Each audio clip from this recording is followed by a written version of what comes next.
Welcome, everybody. My name is Roger Durling. I'm the executive director of the Santa Barbara International Film Festival, and I'm beyond thrilled this meeting today with the incomparable Academy Award nominated Rosamund Pike and her new film, Radioactive, directed by Marjane Satrapi. And it was based on the 2010 graphic novel by Lauren Redniss.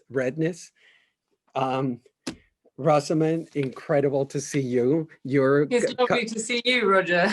and you're in Prague at 8:30 in the evening, right? Yeah, I would love to be in Santa Barbara right now, I can tell you that. But I have fond memories of having a glass of wine with all your attendees after a screening of A Private War. So I feel a long way from. You've actually been with us a few times, because if you recall Pride and Prejudice, you came in. Yes. You wouldn't do a Q&A, but you came in for moral support when we did a screening. And then, with Gone Girl, you were here as well. So we have our path has crossed several times, which is terrific. It's been good. And now I'm in Prague, as you say, where I'm shooting a series for Amazon, actually. But it's a wonderful place. If you're going to be stuck somewhere in Central Europe, then Prague is the place to be. It doesn't get any better.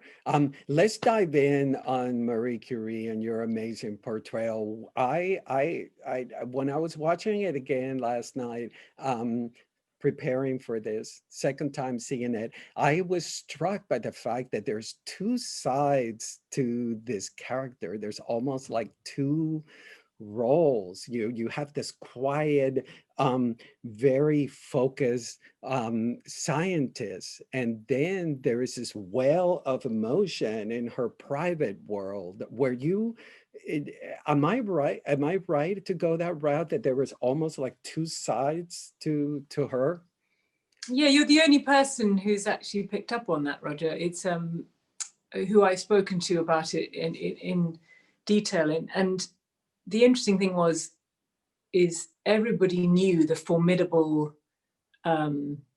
force of nature that was Marie Curie, the pioneer, the genius, the rebel, as it says on our poster. The person who challenged expectation, who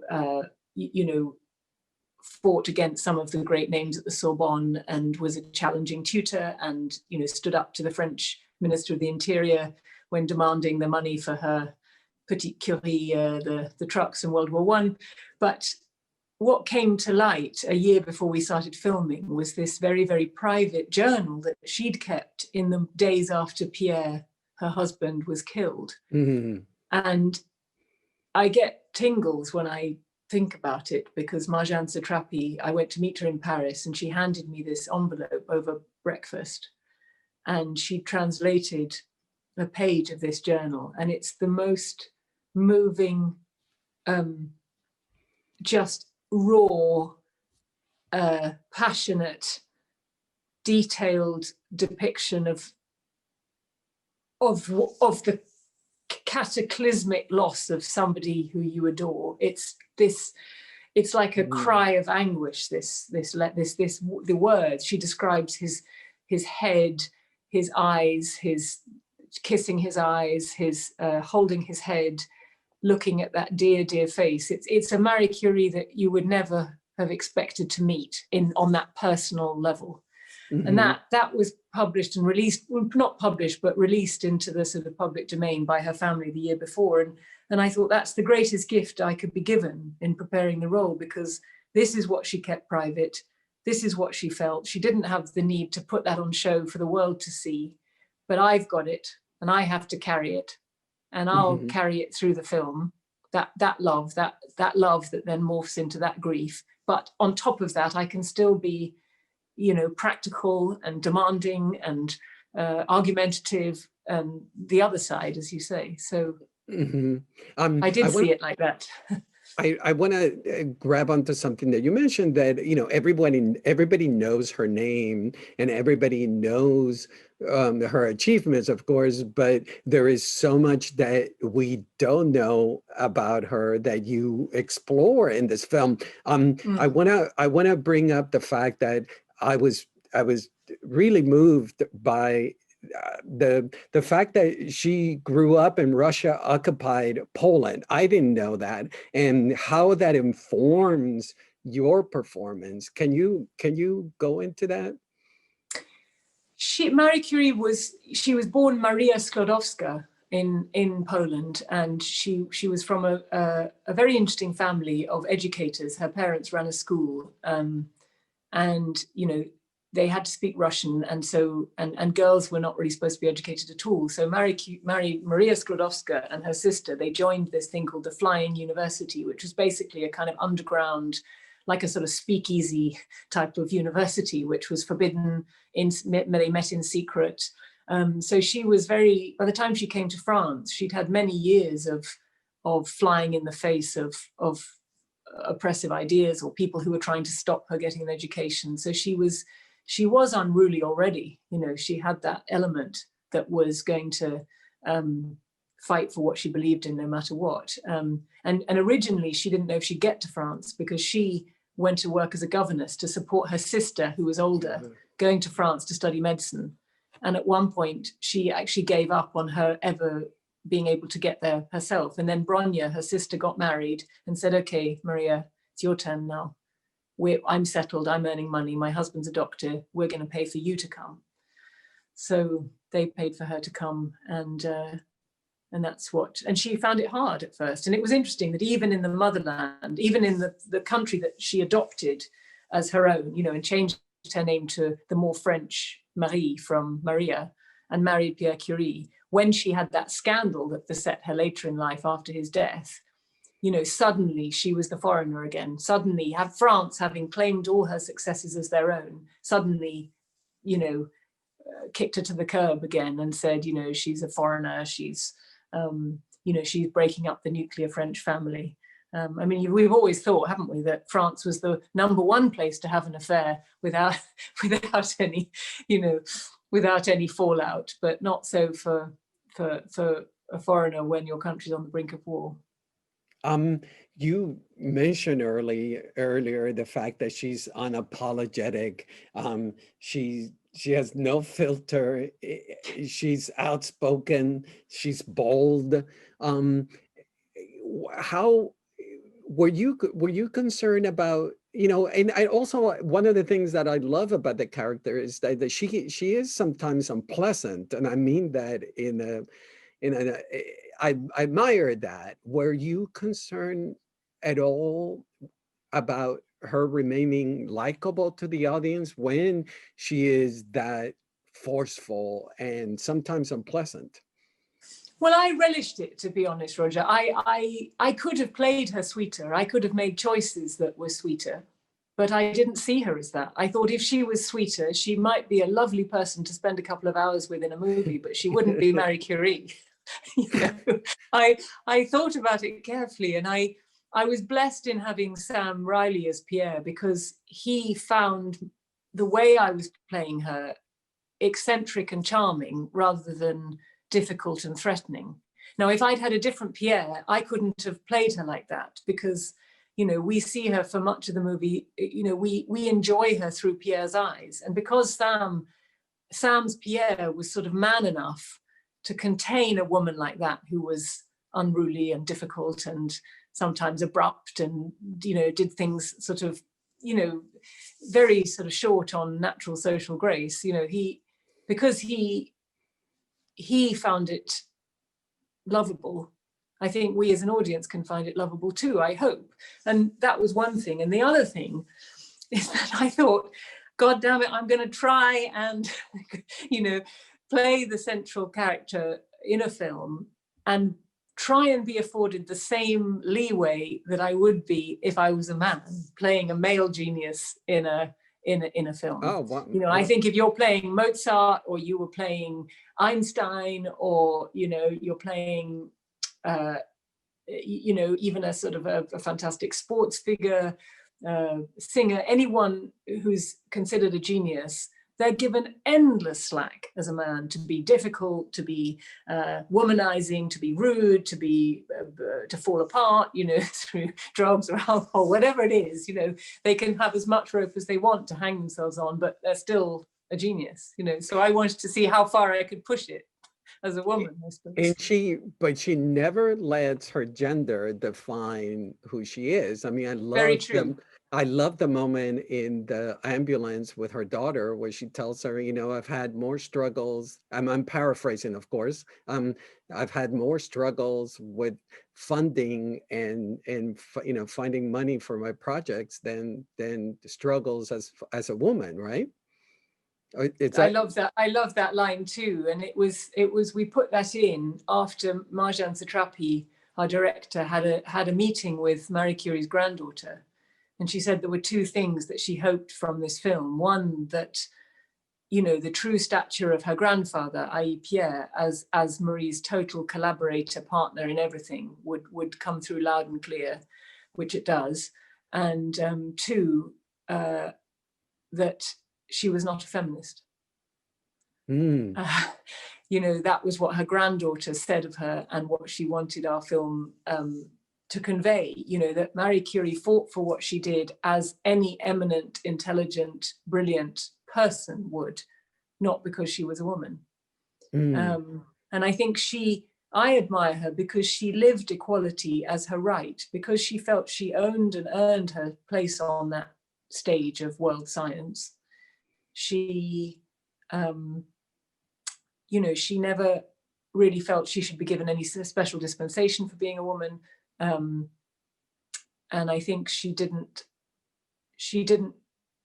fight for things as a woman. She fought for things as a great scientist. And of course, you know, she had the opportunities because she was white, because she was educated. You know, she had plenty of opportunity that sort of already gave her, you know, more advantages than most. But, you know, she was a lone wolf. You know, she wasn't very collaborative in any of her ideas. So I'm not sure that what she was doing was really a great giant step forward for womankind. Although, of course, you know, you can't deny that she's an icon. And, you know, she remains the only woman to have won 2 Nobel Prizes, which is a phenomenal feat. I mean, it's just phenomenal. It's through sheer determination and willpower that she, you know, she won the Nobel Prize in physics because she identified the phenomenon of radioactivity, but she proved the existence of radium and polonium, but she hadn't actually extracted them. So then she had to retrain as a chemist in order to actually extract the elements. And that's when she won her 2nd Nobel Prize for chemistry. Mm-hmm. It's kind of, I mean, it's pretty. Yeah, I mean, brilliant. one of the really fascinating things watching your performance and watching the role is that, you know, she was not going to pander to any expectations, whether it was gender or, you know, her career. She was just tunnel vision, you know, very driven. Well, she had some tough things. I mean, I think, you know, one thing our film brings to light is the loneliness of the life of a scientist. And I've thought about it a lot with the pandemic, you know, and the people who are working on a vaccine. I thought, you know, what is the cost of this level of research? You know, as you approach success, you know, how many failures go hand in hand with that journey to success? And, you know, what is the cost of realizing that you know, what you're unleashing on the world could potentially save it, but, you know, there might be unknown side effects, just like with the Curies and feeling for a beat that their elements could cure cancer before they realized the terrible effects of radioactivity on the cellular structure of the body. You know, I felt very much the cost of being a scientist. She was terribly driven, but as I say, she had hardship. You know, she was regarded with suspicion because of her oddity, because of being a woman. She was then reviled by the press when she had her affair, you know, which is so hypocritical in a country that, as I said, you know, had so many the most famous affairs in the world came out of France. I mean, you know, going back historically hundreds of years, and yet she suddenly was, I mean, literally, I mean, vilified by the press. I mean, she was subject to all the terrors of the press today, of being, the paparazzi following her, her pictures strewn about all over the front covers, shaming letters published. I mean, she had private investigators going through her trash. I mean, she had the full works that you think, that people have today. And she withstood it all. She just said, I'm not going to let public opinion, they're confusing. If they want to confuse, I'm not going to let my private life get in the way of my scientific life. And you have to admire it. You think this is a woman made of stone, but she's not. We see her in private. She just doesn't consider it public. She doesn't consider her private life for public consumption, which, often we've lost track of these days. I was struck by the fact that, I mean, Satrapi, the director, she's also, an immigrant, and Sure. the parallels between Madame Curie and Marjan, is that something that you think just helped the project immensely? I do, privately, yes. I mean, Marjan is an unruly element herself. I don't know if you've ever met her. No, She's but I sort of love. like, I mean, she's very, very funny. She's someone who's moved from Iran, made a full life in France, speaks French, perfectly, as Marie Curie did, which is interestingly why Marjan did not want me to give any flavor of a Polish accent, because she said she'd heard some recordings of Madame Curie speaking French, and she had no accent. So it was one of Marjan's first points that she, if I wanted to, I did play with my voice in terms of aging it and showing the sort of deterioration of her lungs, as she got older. But she didn't want any accents, which I think was probably the right decision. But Marjan is a total force of nature. She's a visionary, as is Marie Curie. She's passionate about science. She finds science very sexy. She finds intelligence sexy. She doesn't suffer fools. She finds ignorance sort of to be, fought against with all her might. And she took, I felt, Marie Curie's brain and gave us a visual representation of it, and that thrilled me.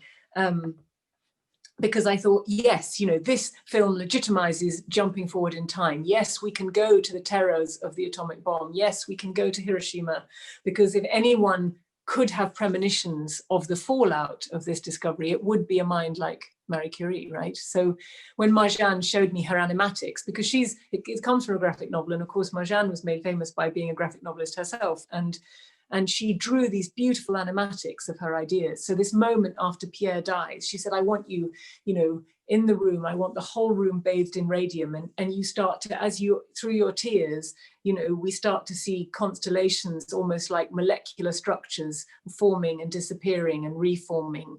And then she imagines the streets of Paris laid out for his funeral. And that dancer who was part of their coming together, she's dancing, in this dress made of radium. And that's all kind of swirling past your eyes as holes open up in the floor of the street. And I was sold. I mean, come on, you've got this passionate woman telling you that this is, and you think, yes, I'll go with you anywhere to the ends of the earth and beyond.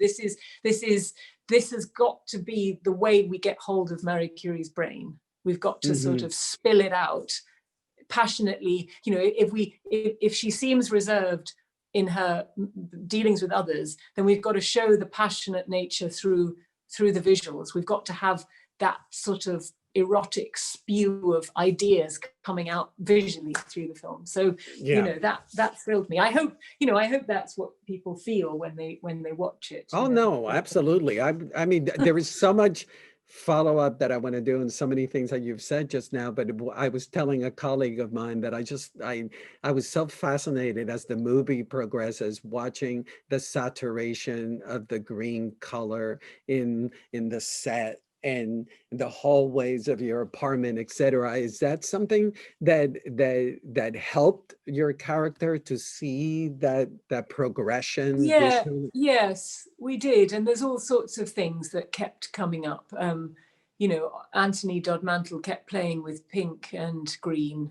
you know, there's the pink blindfold, and there's the kind of rose tinted, the visionary side of it represented by pink, and then the green, obviously suffusing everything, the radium that became her life, because they, you know, as a couple, you know, radium was their love affair, their professional life, and ultimately the cause of their death. You know, never has a story been so kind of all wrapped up in the one thing.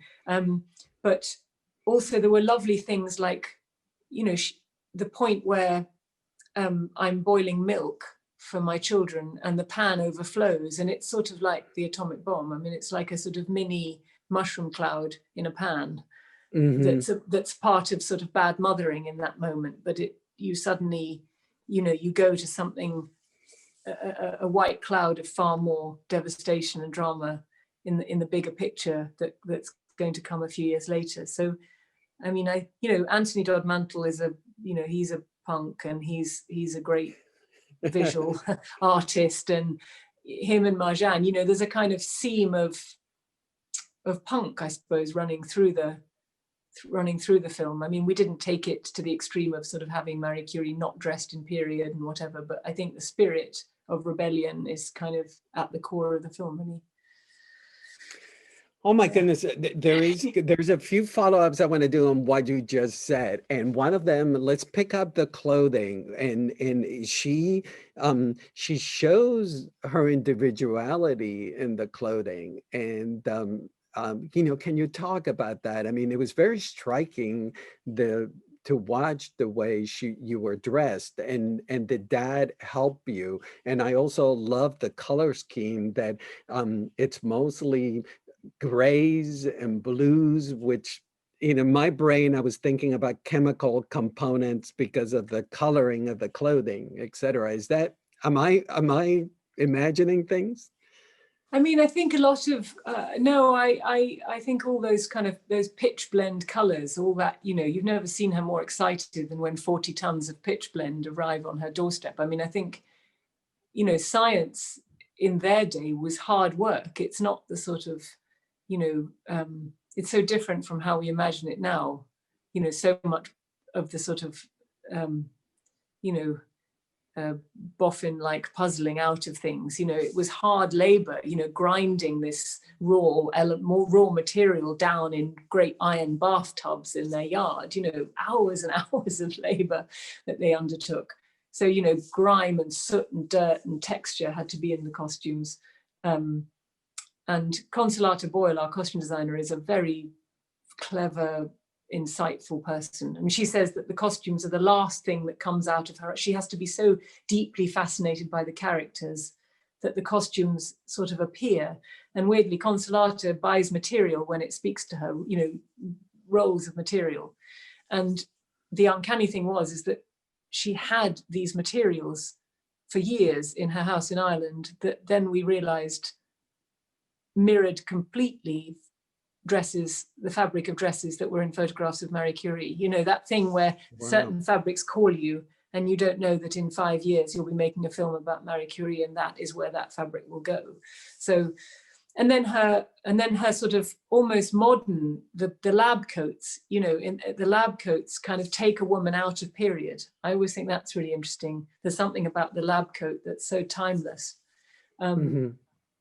And very much like sort of modern Japanese designers. I mean, so many of the lab coats I wanted to take home with me because I felt they were sort of straight out of Yohji Yamamoto or something.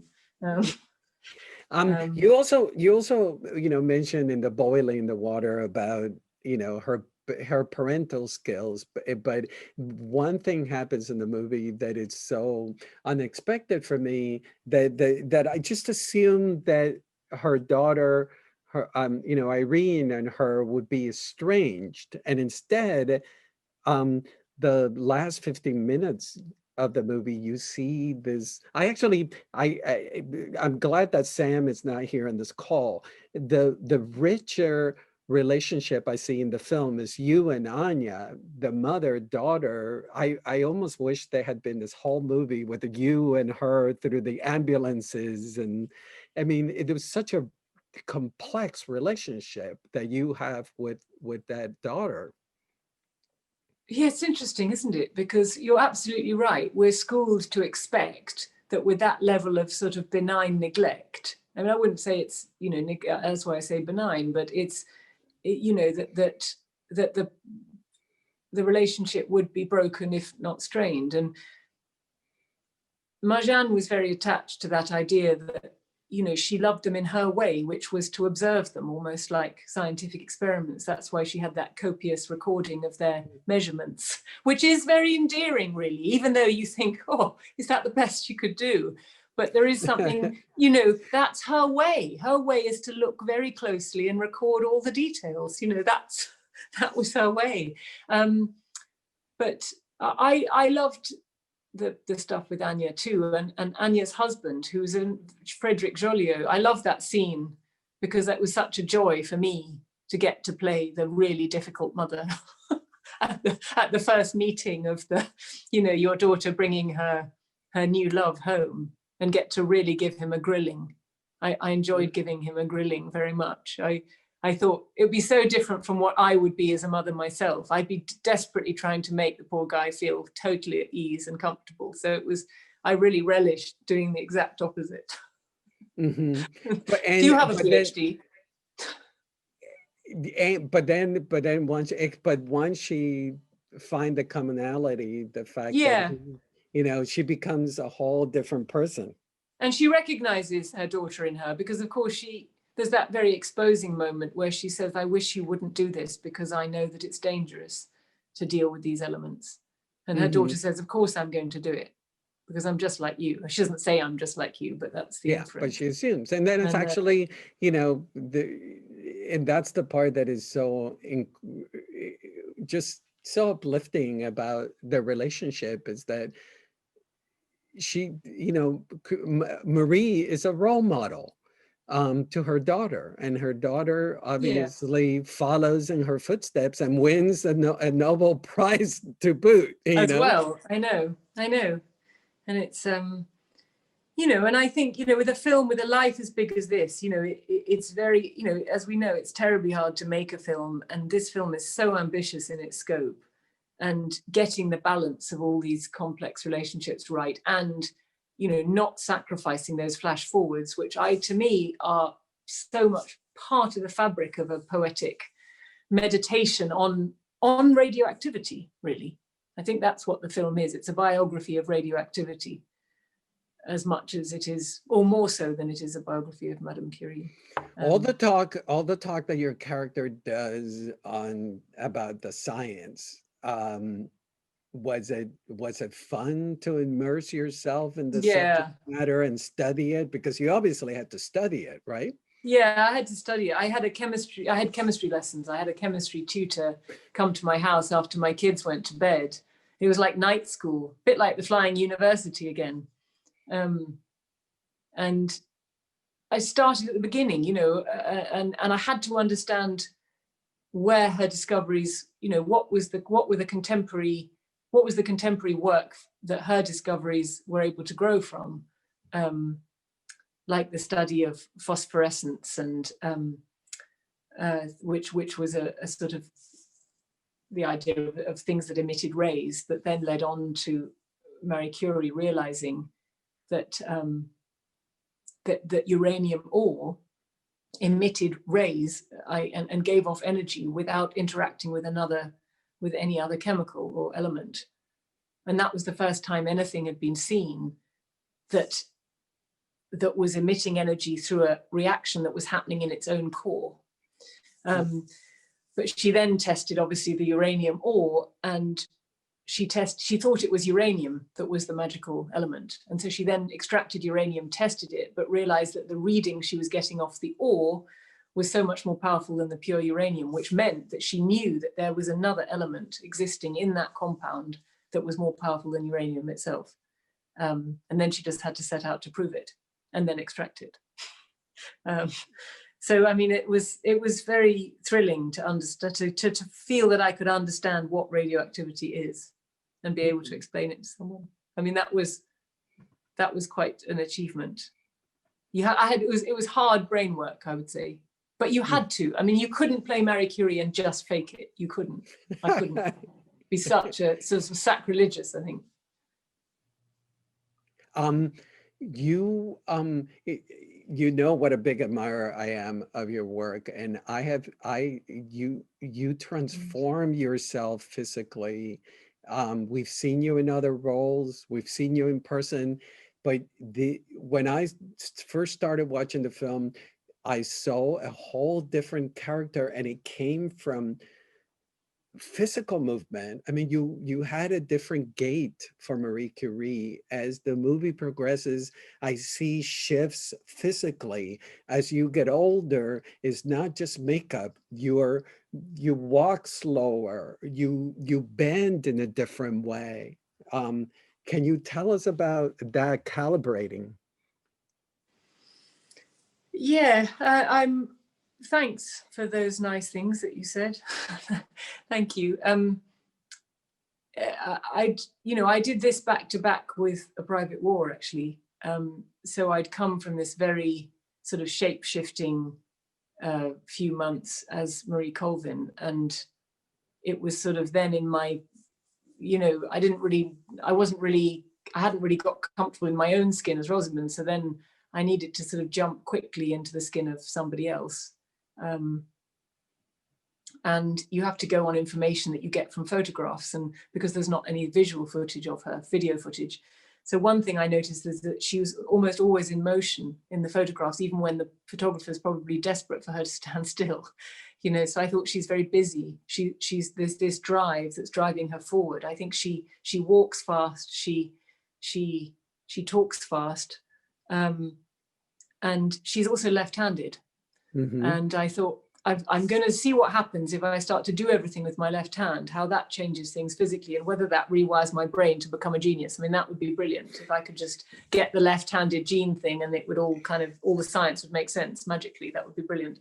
But I spent a long time, and I had these post-it notes everywhere, like on my way to set. Marie Curie is left-handed. Marie Curie is left-handed, just so I never forgot. And then working on aging, because yes, if you're having all that work done, you can't just let it be only in the face. And you've got to talk to women what it feels like to age and where they feel it. It's simple stuff, really. It's not like the great science. It's just finding where new sensations are located, and what starts to feel different. It's just listening, really. It's all it is. Listening and imagining it and trying to feel it. I think it helps sell the clothes and the makeup if you can do it. And my hands and the way her body was starting to be affected by the radiation,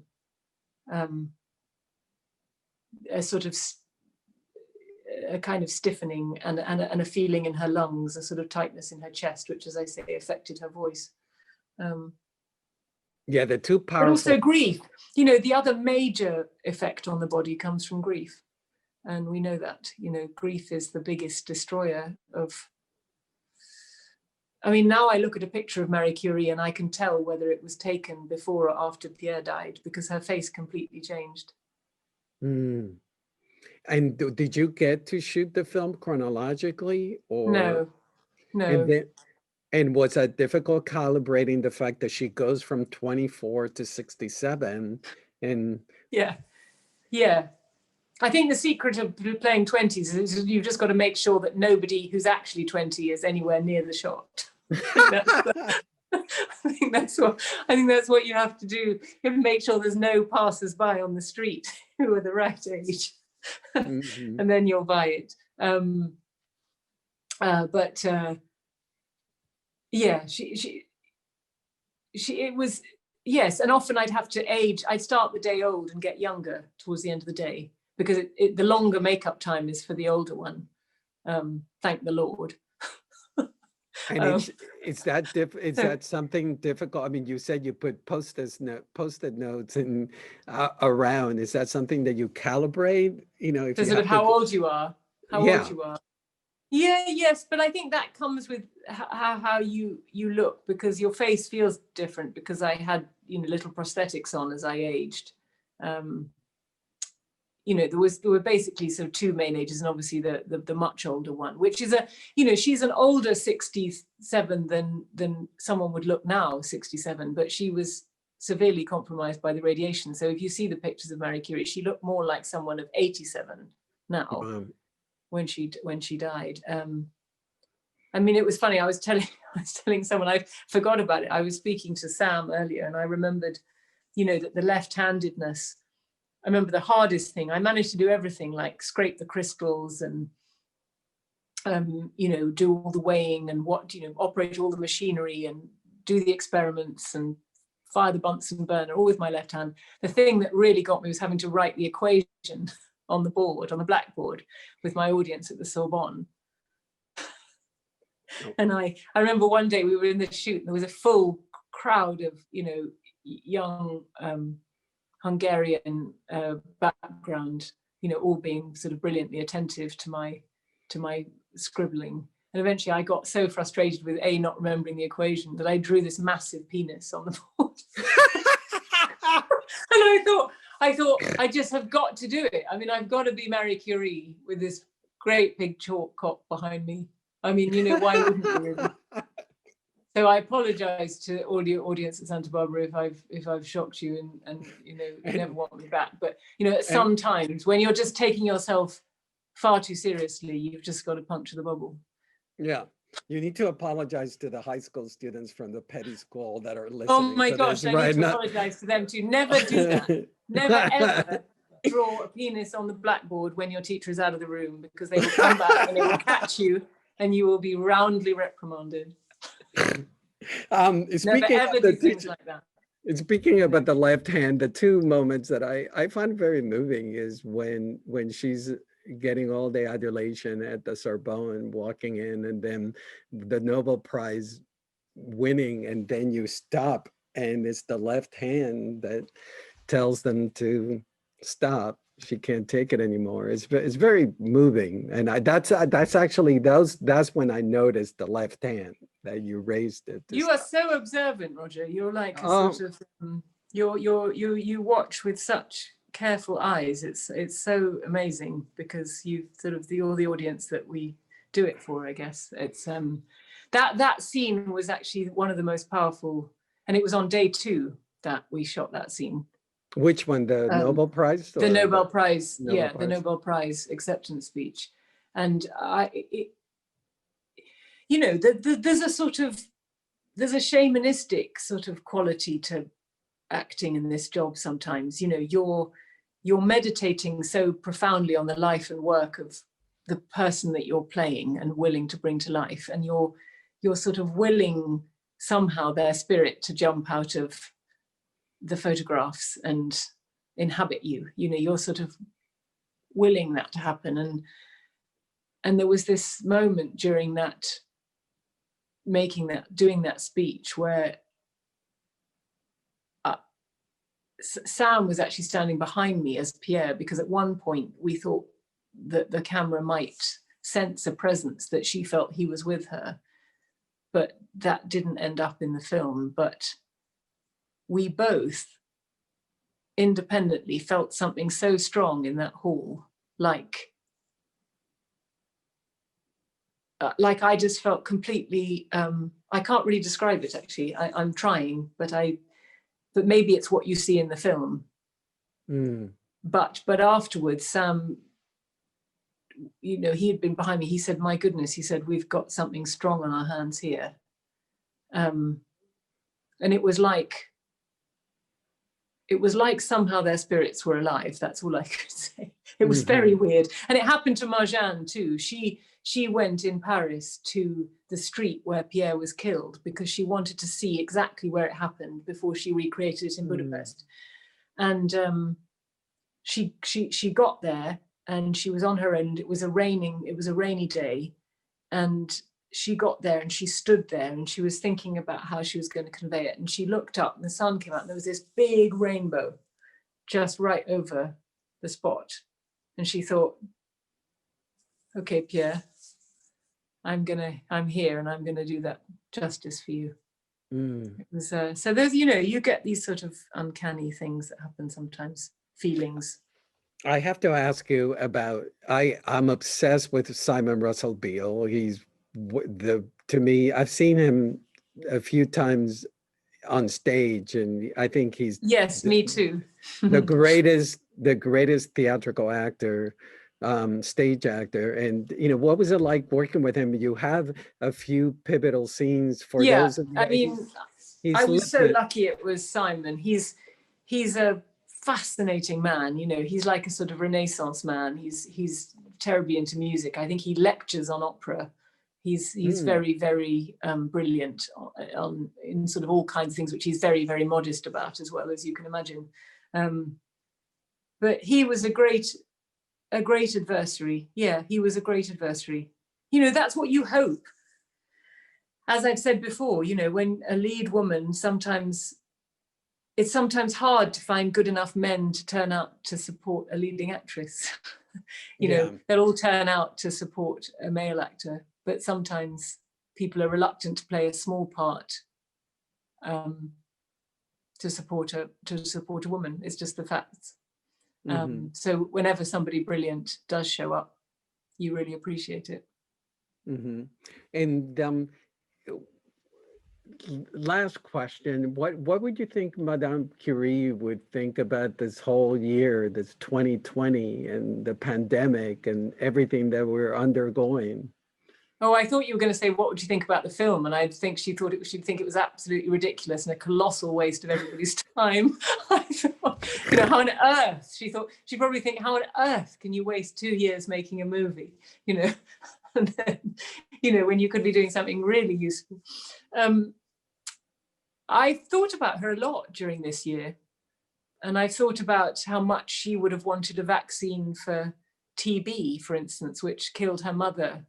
Um, and totally devastated her young life.